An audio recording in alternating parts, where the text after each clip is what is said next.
नमस्कार। आज आप सभी इस ऐतिहासिक कालखंड में शिक्षण जैसे महत्वपूर्ण दायित्व से अपने आप को जोड़ रहे हैं।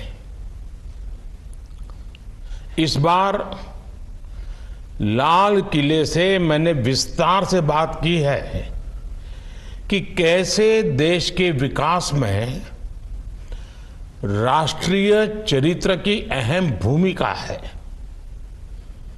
आप सभी पर भारत की भावी पीढ़ी को गढ़ने, उन्हें आधुनिकता में ढालने और नई दिशा देने की जिम्मेदारी है।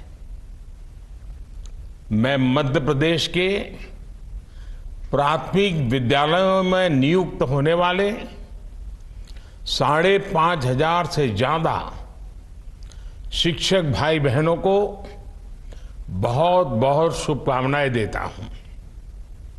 मुझे बताया गया है कि पिछले 3 वर्षों में मध्य प्रदेश में करीब 50,000 शिक्षकों की भर्ती हुई है। इसके लिए राज्य सरकार भी बहुत बहुत बधाई की पात्र है। साथियों, आप सभी राष्ट्रीय शिक्षा नीति को लागू करने में भी बड़ी भूमिका निभाने जा रहे हैं। विकसित भारत के संकल्प को सिद्ध करने की दिशा में राष्ट्रीय शिक्षा नीति का बहुत बड़ा योगदान है। इसमें पारंपरिक ज्ञान से लेकर भविष्य की टेक्नोलॉजी तक को समान रूप से महत्व दिया गया है।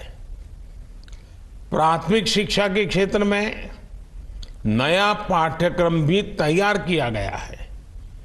एक और बहुत बड़ा काम हुआ है मातृभाषा में पढ़ाई को लेकर। अंग्रेजी न जानने वाले अनेकों छात्रों को उनकी मातृभाषा में पढ़ाई ना कराकर एक तरह से उनके साथ बड़ा अन्याय किया गया था। ये सामाजिक न्याय के विरुद्ध था। अब इस अन्याय को भी हमारी सरकार ने दूर कर दिया है। अब सिलेबस में क्षेत्रीय भाषाओं की पुस्तकों पर बल दिया गया है। देश की शिक्षा व्यवस्था में ये बहुत बड़े बदलाव का आधार बनेगा। साथियों, जब सकारात्मक सोच, सही नियत, पूर्ण निष्ठा के साथ निर्णय होते हैं तो पूरा वातावरण सकारात्मकता से भर जाता है। अमृतकाल के पहले वर्ष में ही 2 बहुत बड़ी सकारात्मक खबरें आई है। ये खबरें देश में कम होती गरीबी और बढ़ती समृद्धि का परिचय देती है। नीति आयोग की रिपोर्ट में आया है कि सिर्फ 5 साल के भीतर ही भारत में 13.5 करोड़ भारतीय गरीबी रेखा से ऊपर आ गए हैं। कुछ दिन पहले एक और रिपोर्ट आई है। इस रिपोर्ट के अनुसार इस वर्ष फाइल होने वाली इनकम टैक्स रिटर्न की संख्या भी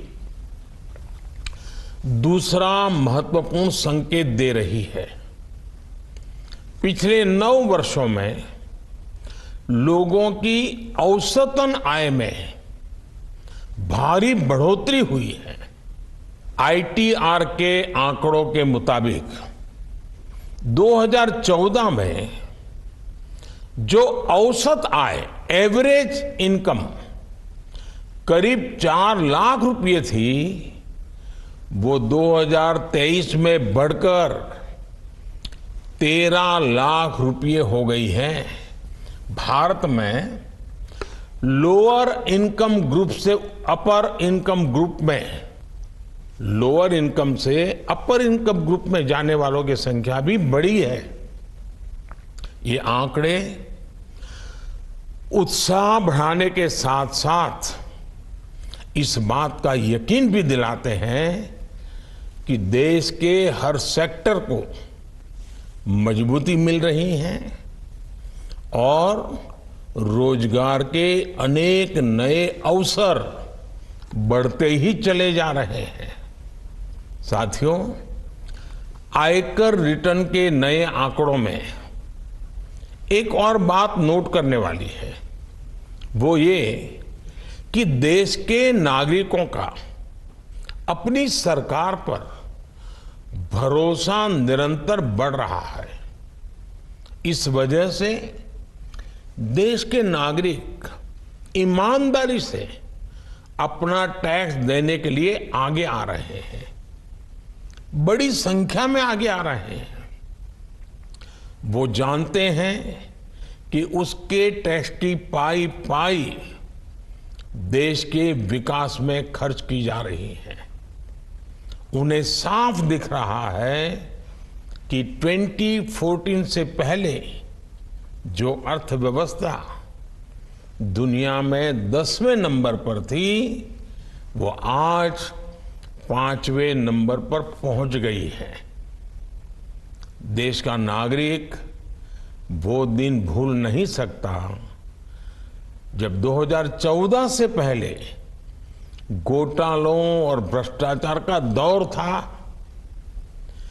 गरीब का हक उस तक पहुंचने से पहले ही लूट लिया जाता था। आज गरीब के हक का पूरा पैसा सीधे उसके खाते में पहुंच रहा है। साथियों, सिस्टम से लीकेज रुकने का एक परिणाम ये भी हुआ है कि सरकार गरीब कल्याण पर पहले से कहीं ज्यादा खर्च कर पा रही है। इतने बड़े पैमाने पर हुए इन्वेस्टमेंट ने भी देश के कोने कोने में रोजगार का निर्माण किया है। जैसे एक उदाहरण कॉमन सर्विस सेंटर का है। 2014 के बाद से देश के गांवों में 5 लाख नए कॉमन सर्विस सेंटर बने। प्रत्येक कॉमन सर्विस सेंटर आज कई कई लोगों को रोजगार दे रहा है। यानी गांव गरीब का कल्याण भी हुआ और रोजगार के मौके भी बने।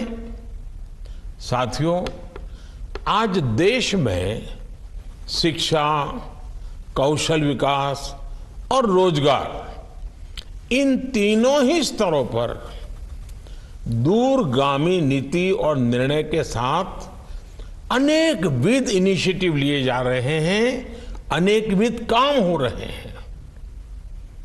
इस 15 अगस्त को मैंने लाल किले से पीएम विश्वकर्मा योजना की भी घोषणा की थी। ये योजना भी इसी विजन का प्रतिबिंब है। हमारे विश्वकर्मा साथियों के पारंपरिक कौशल को 21वीं सदी की जरूरतों के मुताबिक ढालने के लिए पीएम विश्वकर्मा योजना बनाई गई है। इस पर लगभग 13,000 करोड़ रुपए खर्च किए जाएंगे। इससे 18 अलग अलग तरह के हुनर से जो परिवार जुड़े हुए हैं, ऐसे परिवारों को हर प्रकार की सहायता दी जाएगी, उनको लाभ होगा। इससे समाज का वो वर्ग लाभान्वित होगा, जिनके महत्व की चर्चा तो होती थी, लेकिन उनकी स्थिति बेहतर करने का कभी ठोस प्रयास नहीं किया गया।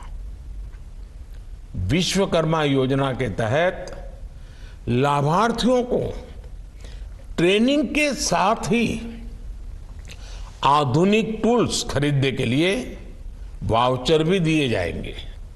यानी पीएम विश्वकर्मा से युवाओं को अपना हुनर निखारने का और ज्यादा अवसर मिलेगा। साथियों, आज जो महानुभाव शिक्षक बन रहे हैं, उनसे मैं एक और बात करूंगा। आप सभी कड़ी मेहनत से यहां तक पहुंचे हैं। आगे भी आप सीखते रहने की प्रवृत्ति जारी रखें। आपकी मदद के लिए सरकार ने online learning platform I got Karmayogi तैयार किया है। इस सुविधा का ज्यादा से ज्यादा लाभ उठाने का प्रयास करें। मैं आपको और आपके परिवार के लोगों को इस नई सफलता के लिए, इस नई यात्रा के लिए, अब सपनों को सिद्ध करने का एक उत्तम अवसर मिला है, तब अनेक अनेक शुभकामनाएं देता हूं, बहुत बहुत बधाई देता हूं। धन्यवाद।